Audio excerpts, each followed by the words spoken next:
Hi, I'm Kwesi Baye, and you're with Montclair Amherst. Starting a business is a good decision to make, net on net, but you can make certain mistakes when starting your business that can ruin your entire outlook. It'll cause you to, these mistakes with running and owning your business can cost you time, it can cost you effort, it can waste valuable resources, and it can make you uncompetitive, hate your work, and want to eventually quit, or even worse, it makes you go broke. So you need to make sure you're not making fundamental mistakes when starting your business. What are these mistakes? I'm going to go over 8 of them with you, and you can see how these things impact your business. They could be relevant to you when running a business, and it's critical to understand because these types of mistakes will destroy your business. The first mistake is not forming a business plan. So, why is a business plan important? You need to know what to do when you're coming with hard decisions, hard forks in the roads, when you're making a pathway in a new area of your business, or what to do when you come with a critical decision. Having a business plan helps with that. You need a business plan to first start your scope of business. It's critical for getting funding, it's critical for getting bank accounts, for so many things related to your business. So you should create a business plan when starting your business.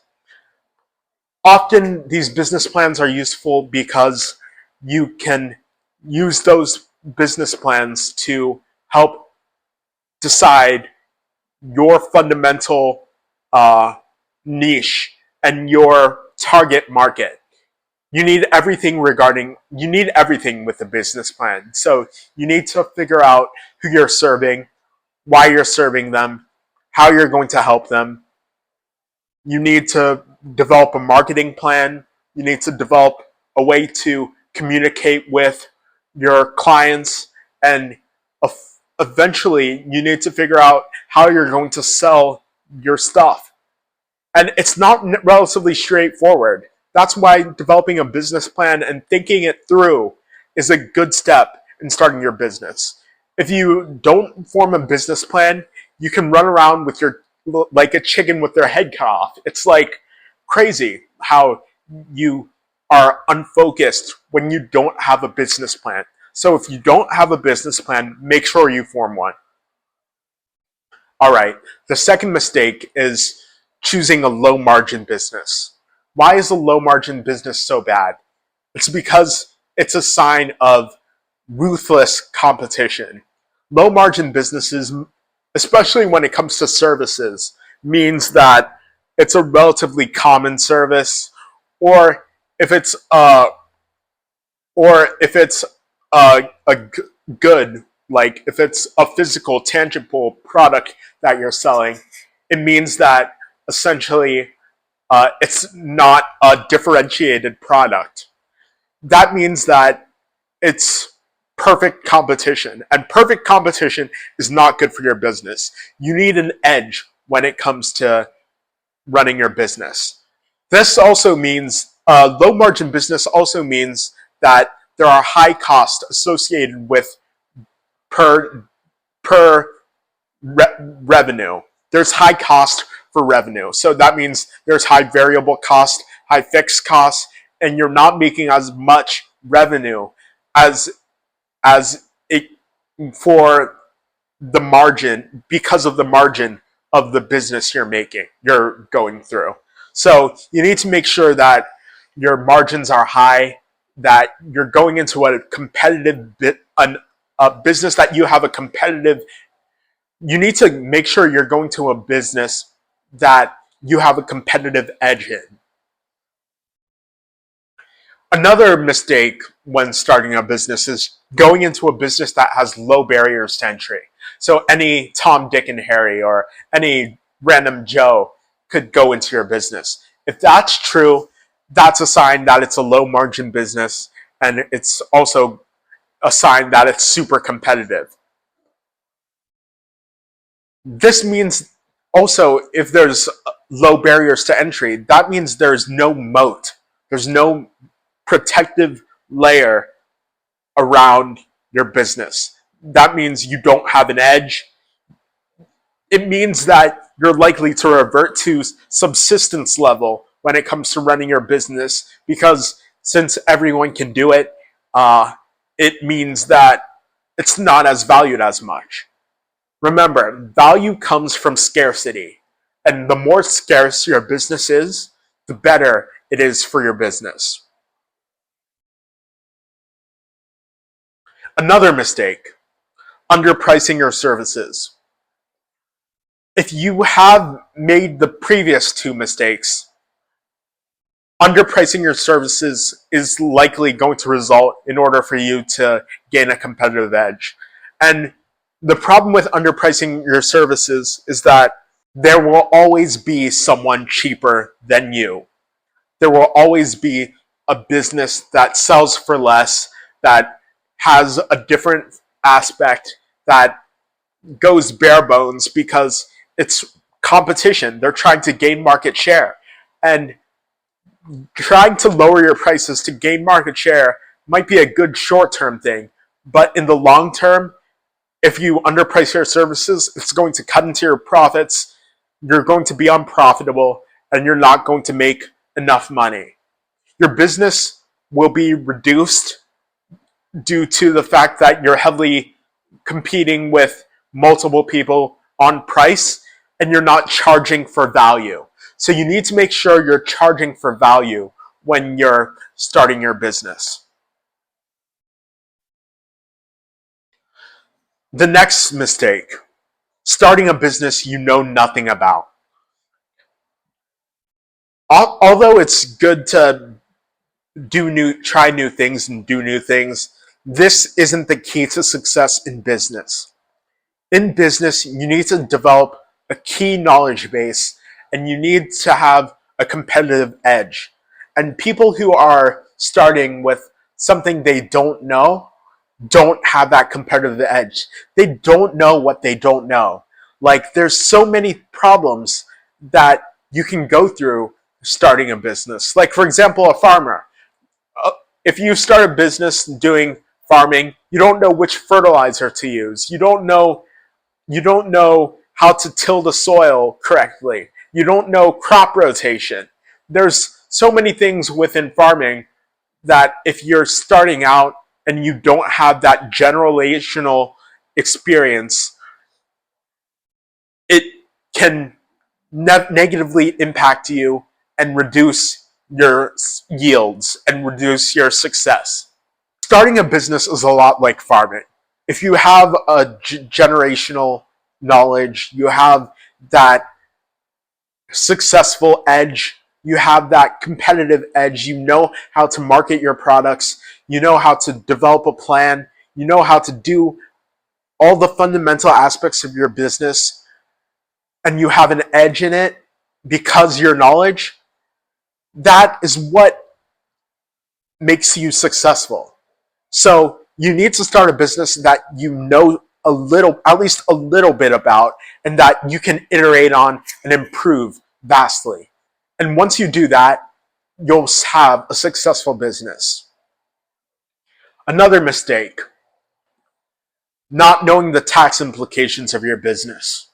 So let's say you're a day trader, right? And you buy and sell stocks and you make over $1 million in capital gains. But you've had millions of transactions over the course of the year. The problem with that is that the tax burden of first of all, the burden of filling out these tax forms and managing your tax payment, you're gonna be stuck with a huge capital gains tax. And if you didn't know that about trading, doing day trading, then you probably shouldn't be involved with day trading. Often, no, all the time, you need to know the implications of taxes on your business. You have to figure out what's the most favorable way to do your business tax-wise, and then optimize it. So consult with a CPA to figure that out, and communicate with me if you want to know some tax software, some tax tricks and tips to improve your business, to help your business grow, and to make sure that the tax man isn't taking too much of your money. The next mistake, the second to last mistake, failing to monitor your finances. If you don't monitor your finances, you don't know where you're at. You don't know if you're successful, if you're failing, and you're more likely to be on the failing side than the successful side, because you need to know about how your business is doing. So it's critical to have a proper accounting system in place that gets in all the information about your cost, all of your information about your revenues, all of the information of the critical key performance indicators that are involved with your business. If you don't have that, you make that mistake, you don't know where your business is going, and you're lost. You don't even know what to do in order to make the decisions you need to make to improve your business. So you do not want to do that. Make sure that you have a proper accounting system.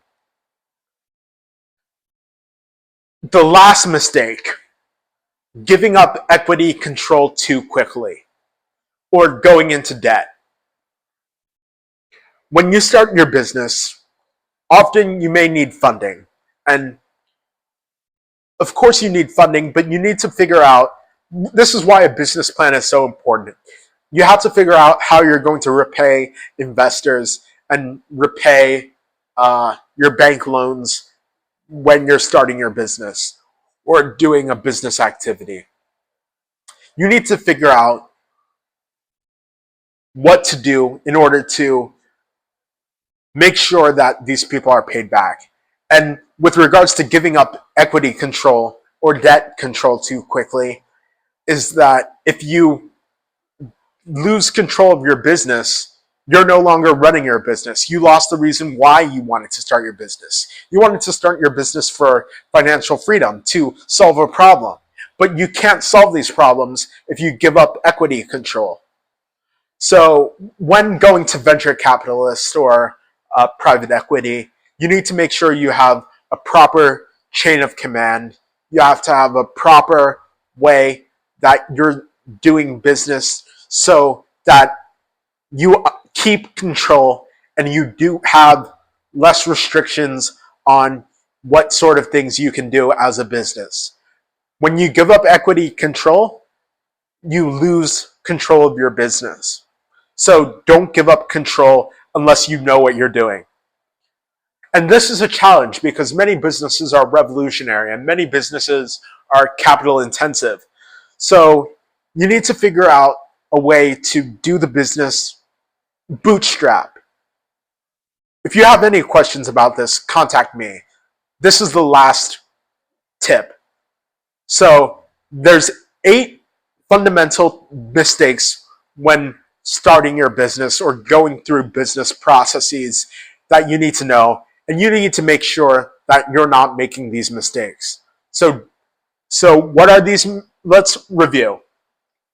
Not forming a business plan, choosing a low margin business, going into a business that has low barriers to entry, underpricing your services, starting a business that you know nothing about, not paying attention to the tax implications of your business, failing to monitor your finances, and giving up equity control too quickly. These are the fundamental mistakes when starting your business that you need to avoid. Contact us for more information, for more advice regarding accounting systems, software implementation, or business coaching services. We schedule regular consults, so you can contact with us. Follow us on Facebook, Instagram, YouTube, and if you reach the end, like and subscribe, because we give valuable information and we want you to become the best business owner that you can be. So this is Kwesi Baye. I'm with Montclair Amherst. Thank you for talking with me. Thank you for interacting with this video, and like and subscribe. Thank you.